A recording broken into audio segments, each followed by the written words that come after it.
bigger than Harvard. I don't think Harvard's smart enough. Ivy League doesn't mean you're smart. Not even MIT. A lot of those colleges, they got a great reputation and everything, but the people there are not really particularly smart, because a lot of them are getting there on what's it called? What is this? Harvard and Stanford and all that. Like 60% are, what's it called?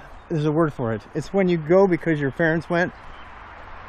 They don't have to get in. That was probably the most damning revelation I've ever heard about Ivy League schools. Davidson's not like that, I don't think. But most... Like a password for some expert people join on a group, IDK. Yeah. But there's if you are legacy, that's it. If you're legacy, you can go to Stanford, Harvard, and Yale, Columbia. Not sure if that's it. Yeah, legacy, that's it. It is it. Yeah, and those people, they get in for free. And, you know, correct me if I'm wrong, but they don't do shit.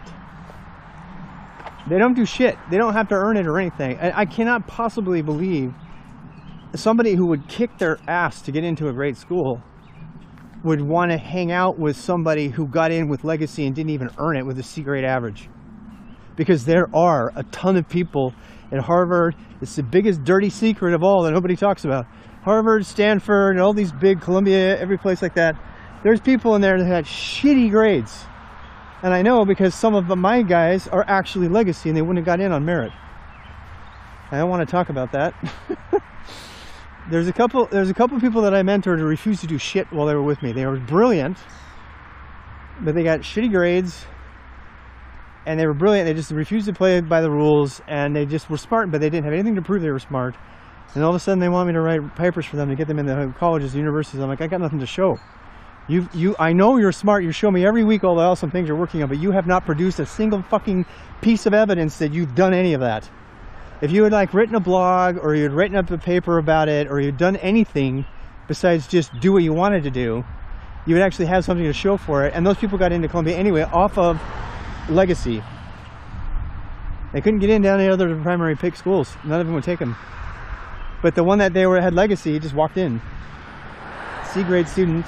Smart guy, but I'm just telling you, don't think you're stupid because you didn't get into Stanford or Harvard, because you're competing. 60% of the seats are already filled by dumbasses who were born to people with money. And it doesn't matter, they don't have to do anything, they just get in. And then what happens, what's even worse, is that then they graduate and they don't do shit while they're there because they're also legacy and they got money. And then they go out and they get some cushy dumbass job and they join Skull and Bones and they're our next president.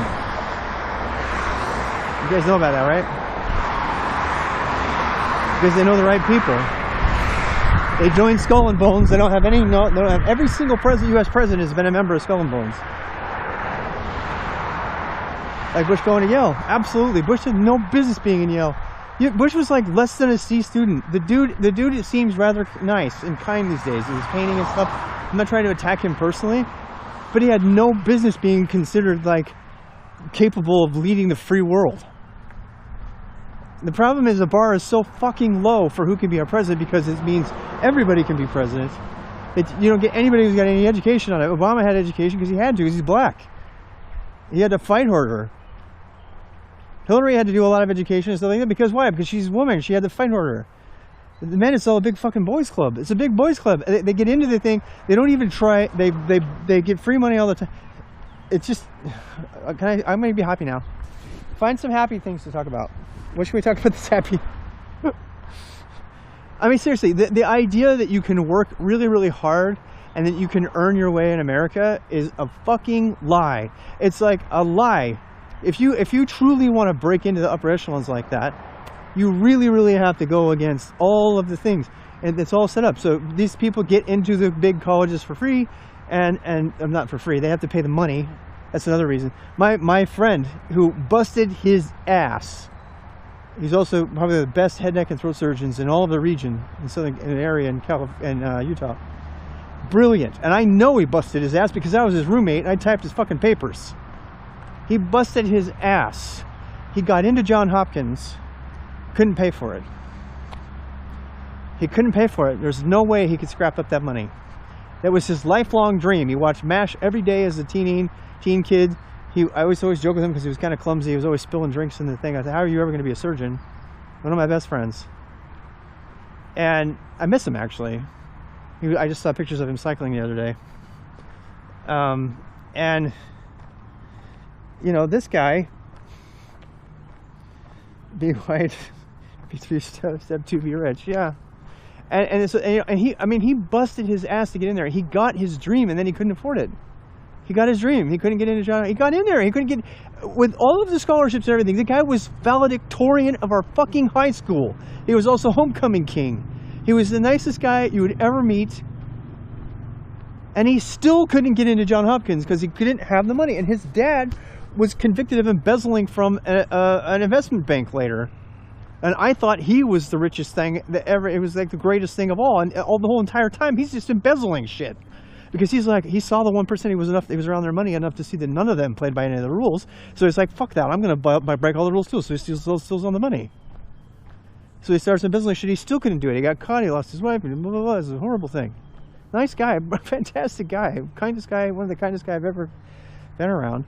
And his son did all of the things right. He did everything right. He played by all the American dream, and he still couldn't go to the school he wanted to. Now, he said, fuck that, I'm going to do it anyway, because he's my friend.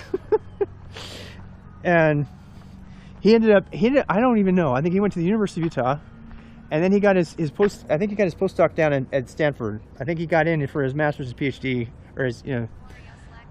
What's that? Kind of both. So he went down to, I'll finish this really quick. So he went to, okay, this guy's starting to lighten up too. He went to California for something, but the thing that separated him from everybody else is he did Doctors Without Borders, and I think he went to Kenya. I can't remember if it was Kenya. It was definitely in Africa. And I lost contact with him when he did all this, and I bumped into him later. And not bumped into him. When I got divorced, he brought me on his houseboat for like 3 full weeks, and we just went all the way through Moab. I got pictures all over. It's crazy amazing. It was a great experience. I'm really happy that it makes me want to cry a little bit because he was there for me. He like really reached out and helped me. And anyway, yeah, you know, I'm not always there for them, but he was there for me for that, at least at that moment. So, and he went there. He fixed all these cleft palates. This guy was a hard worker. He was always coming home late, and you know, and working hard at med school and everything. When he was there, he would always yell at us because we were screwing around, and he was always really serious. But he was a nice guy. I mean, everybody really liked him because, I mean, it was, you know, when he wanted to be, he just was really focused. And then it gets easier to get into Hopkins with the research path. I think they're probably right. I think the research path would probably be the way to get in.